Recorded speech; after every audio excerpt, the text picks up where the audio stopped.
Hey Tarosphere, it's Holly from Cape Cod Creatures, and I am here today filming hashtag Path to Tarot, and that is put out by Diane from the Mystical Haven, and I'll put her links in the doobly-doo. Probably going to do that tomorrow because it's getting late. It's 6:15 and I gotta go home and make dinner soon. But yeah, so my path to tarot. I wish I could tell you it was an exciting story, but it's actually not. It's kind of boring. So I was raised Catholic. My grandparents were Catholic, and my mom grew up in it. But when I was born, I'm the first of three. She said that she would never have her children baptized because that religion should be our choice and not your parents' choice. Like it should be up to you to discover religion and then make those decisions on your own. So that was really rad of her, actually, and I'm pretty sure that probably caused a fight here or there, but it is what it is. So anywho, I grew up celebrating my mom. My mom had like one toe in the Christianity pond and one toe in the secular pond, but we celebrated holidays largely secularly in my house. Like when my grandparents were alive, we would like occasionally go to like a morning mass or something on like a Christmas or an Easter or like Good Friday or what have you. But it was only when we were visiting them. I didn't always live on Cape Cod, so whenever we would visit, this is kind of when we would go. So it was few and far between. Sorry, I had a foot like stuck up on the counter and then I had to unstick it. So yeah, it wasn't really something that we did very often. And then let's see. So and like I said, we celebrated holidays secularly. I still celebrate holidays secularly. I don't know. I just really like the food and the family and the day off aspect of the major Christian holidays. Like I love Christmas time. I'm such a I love those stupid old claymation movies, and I love roast beef and twice baked potatoes. So sue me. I love the way a Christmas tree smells in my house. And yes, I am aware that Christmas trees are not they are not Christian. They're like, I'm actually pretty well versed in where the original traditions for Christmas came from. Thank you, Alexander the Great. But but I love the secular holiday. Like I don't like we're not going to go to church, and I'm not just like thank you for having a birthday, baby Jesus. But you know what I am going to be like? I'm super glad I'm hanging around with my family, playing my new video games and eating twice baked potatoes right now. Thanks. So yeah, I celebrate holidays secularly. And anyway, back to what I was saying. So when we were younger, and then my grandparents finally passed, is when we kind of I kind of came out of the atheism closet. I was just like, sometimes I like to call it it's obviously this has changed as I've grown older. Otherwise, I wouldn't be making a video called Path to Tarot. I think you can't be you can be atheistic and read tarot, but I think there is an element of spirituality there, whether or not atheists, and me being one of them, whether or not we're willing to 100% fully admit it. Like, there's some faith to be had, and you have to put your faith in these cards and whatnot, and they're telling you something, and they're telling you something for a reason, and there's some synchronicities and stuff going on there, and so I guess now I would be considered agnostic, but I hate that word too, because that largely implies strong Christian overtones, but that wouldn't apply to me. But anywho, so when I was younger, I called my intuition my bullshit detector. Even when I was really little, I was raised by a fisherman and I speak like one, and it is what it is. But I would go to church, my bullshit detector would go off, and then I would be like, this is stupid. And then my mom went through a period after her parents died. Well, my grandfather died when I was really little, but my grandmother died when I was old enough to remember. And, she went through a period of going back to church because she was just like, this is what my mother would have wanted. And I get that. It was part of their grieving process, but that for me largely became an exercise in roping in inappropriate laughter, which is really like, I'm sorry, but like when you're sitting in church and you're listening to all this ridiculousness and then you get something funny that pops into your head because you're not invested in what's going on in the ceremony or like whatever it is, the service, and then you're not allowed to laugh while you're in church, but like the more you stifle laughter, the harder it is to stifle your laughter. So I mean that just was ridiculous. Actually, one time I was asked to leave until I had collected myself. So that was ridiculous. And then another, like, oh, I could probably, I have a laundry list of stories about times that I inappropriately laughed at church. But anyway, that's kind of what church became to me, because I was just like, this is bullshit and I am not participating in it. And I was probably a challenging handful because I was young enough where you could still like it was like a hip Catholic church. So all the children were invited up to like the altar part of the church to be like, or the not the pulpit. I don't even know what it's called. Like that's how much I wasn't paying attention. But we were all invited to like go up there, and then like the priest would be like, all right, children, we're gonna like have like a good story time about Jesus and like blah blah blah. And then I would be like, how come this doesn't make sense? And then they would be like, oh my God, like demon child. But anyway, yeah, so that was ridiculous. And then I was told, maybe don't do that any, like, you're too old to sit with the little kids. So it is what it is. But I will say, despite my atheism, when I was younger, my little kid atheism, I did love things like In Search Of, if you're old enough to remember that. That's the one that Leonard Nimoy narrated with like all of like History's Mysteries. I loved, actually that was another one, History's Mysteries. Like all those documentaries about like ancient Egyptians and like mysterious societies and ghosts and the Bermuda Triangle. Like I loved that stuff. I just loved the shit out of it. And I could eat that with a spoon. And then I hated scary movies because I used to have really like vivid dreams when I was little. So scary movies would give me nightmares, but I was also like very entertained by scary like ghost movies and stuff. My favorite movie from the age of when I can remember movies till now actually is Ghostbusters. I watched that one on a loop. Like I watched it at least once a day, every day for like 3 years in a row. And like I remember my dad would come home from fishing and be like, oh my God, not that movie again. Like I cannot, like I thought you took that VHS away from her, because yes, I am old enough for VHS. VHS was king. Yeah, but like that was ridiculous. And like I like, oh God, like to this day, like I will sit down and I will watch like conspiracy theory and ancient aliens, and like I love all that stuff so much. And then also when I was little, I find it appropriate to mention that I don't know, like I said, I had a keen bullshit detector, which is my intuition's AKA. It's also known as it's, come on, that's a cute name for it, like your bullshit detector. I have a really good sense of people, like even just when they walk in, I can be like, you're a good person, you are a sack of poop. Like I just kind of know like who, like I get, like I'm good at reading people's vibes, and like I know they say don't judge a book by its cover, and every once in a while I'm wrong, but usually like I'm a good judge of character. Like just, it doesn't even take me that long. I'm just like or like you can, like usually I can tell about people's good judge of character, or I'm a decent judge of character.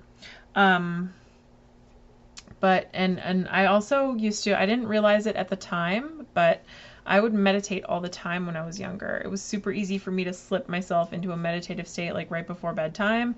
I was just like, wow, it feels like I'm floating and I'm kind of like spacing out, and it felt like I was like going or flying places, but I wasn't asleep. I was awake. So I don't know like what that would be considered. I do not want to label it like astral travel, but I feel like it was more like a meditative state than anything else. I was really easily, like I could easily induce myself into that. But again, throughout it all, I was just like, no, this isn't, like, no, like atheism all the way. Like wave my, like fly your atheism flag high.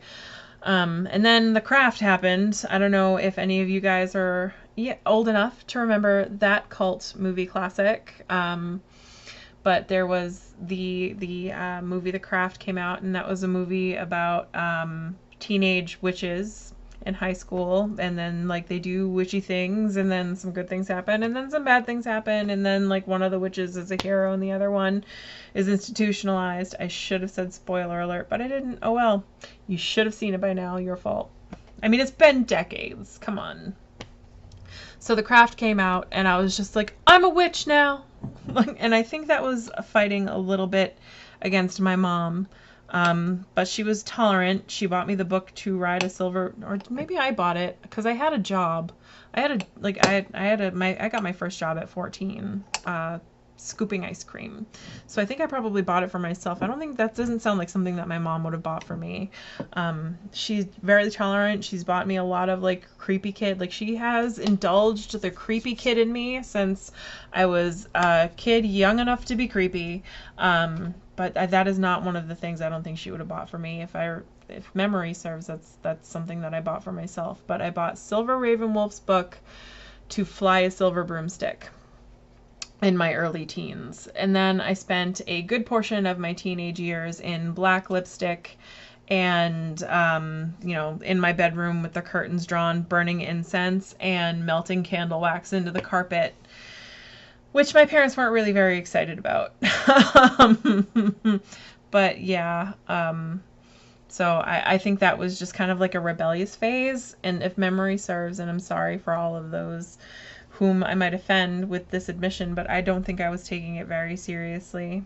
I had some bullies at the time, and I was just like, I'm gonna get back at them, and then like it was ridiculous. And anyway, it was short lived.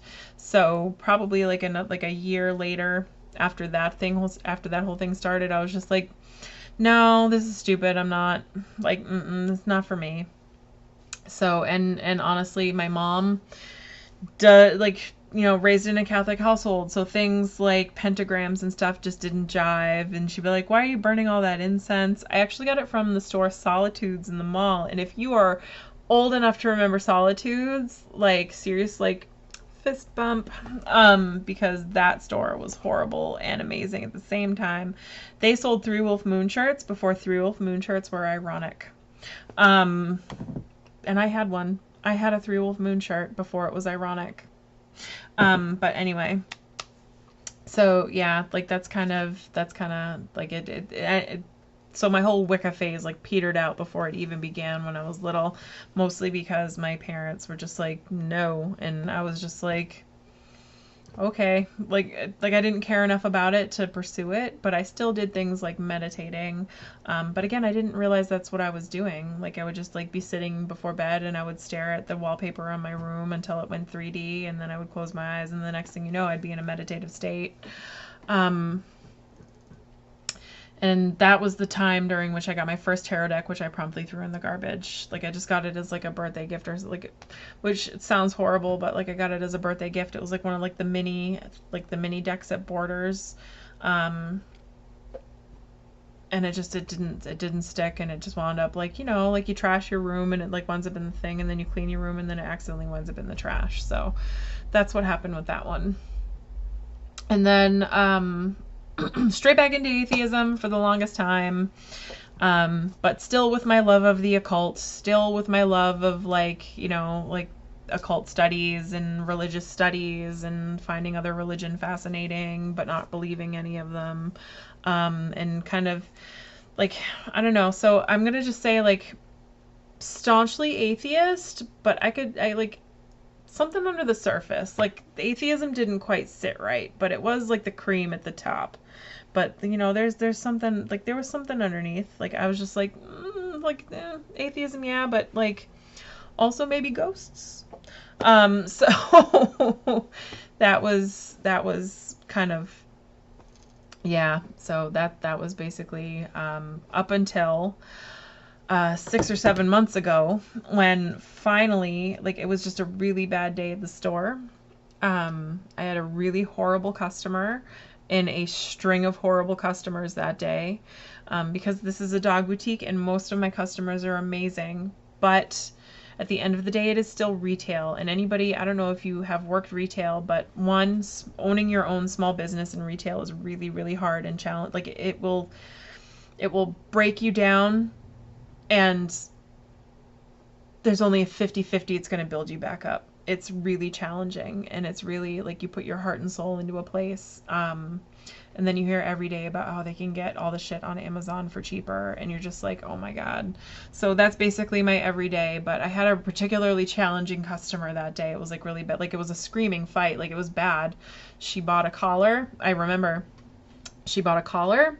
And it was supposed to be my day off. My little sister had come in, and I don't get days off very often. I do not make enough money to have employees, but every once in a while I treat myself. My sister comes in and I pay her, and I get to go and like have a day on the beach or a date with my husband. And I got a call on what was like one of my very few days off. And my sister's just like, I don't even know what to do with this lady right now. Like, she's trying to return this collar, and I told her she'd have to wait for you. Mostly because I was just like, if anybody comes in with a return, like, she's not here enough to like really be trained in that kind of thing. Like, my sister's here to like do me a favor, not deal with things like returns. So I was like, just tell her that, so she calls, she's like, she's trying to return this collar. And I was just like, okay, well, tell her that, I'm away for the day. And she's gonna have to come back tomorrow, but we're happy to work something out. But I got a call 5 minutes later, and she was just like, I can't even deal, like, this woman starting to yell at me. And I was like, okay, I'll be right there. I live 5 minutes away from the store, and it was like, it was just a bad week. It was a challenging week here, let's just put it that way. So I get to the store, and this woman, I remember her, I sold her they're really cute if you're a fan of the Patriots or football. They're football leather stitched onto a nylon backing, so that way the leather doesn't stretch and break, and it's got like the leather football stitches in, and then you can get them you can get them in your favorite team's logo. So the collar looks like it's made out of a football. Like it's like adorable. And then you can have, like, in this area it's the Patriots, but whoever it is that you happen to love, I personally, when I'm rooting for whoever's making wings be half price at the bar. If this, like, go team, pitcher and wings deal, hooray! Rah rah, more blue cheese. Actually, I like to joke that I root for Team BC, and people are like, oh, Boston College, and I'm like, blue cheese. So that doesn't usually get a laugh. But she wanted to return. She said the collar that she bought, she said, was absolute garbage, and it fell apart. And I remember when she bought it for a puppy. And I said, I'm sorry, ma'am, like, your dog is going to grow, like, I don't think this collar is appropriate for a puppy. I tried to talk her into buying another brand that has free replacement even if chewed, because that's just what puppies do. They destroy their stuff. And I'm digressing. I'm telling you this big long story, but anyway, she bought a collar against my recommendation, and my return policy is 15 days. Usually it's 15 days basically, so that way people don't buy a jacket in December and then come back next December and be like, oh, my dog didn't wear it, can I return it? Because that has happened, by the way. That has happened more than once. So oh, we visited in April and here we are back in September. Can I return this summer shirt that I bought? No. Like, that's not how this works at all. But anyway, she bought the wrong collar. Her dog chewed it, like, to pieces. And she was just like, it just fell apart. And I was just like, you bought this collar 2 months ago for a dog who outgrew it and then chewed it up, and you want me to give you a new collar? and you had me come in on my day off for this. And at that point, like, I just, like, it was like, release the Kraken! And we got into this huge screaming fight, and she was just like, I can't, like, you don't stand by your product. And I was just like, I absolutely stand by my product when it's used correctly and when you take my recommendations. And then we got into this huge, ginormous fight, and my sister was crying, and I was like red in the face, and this woman was screaming, and it just, like, it turned, like, it went real bad real fast, because I refused to take the return.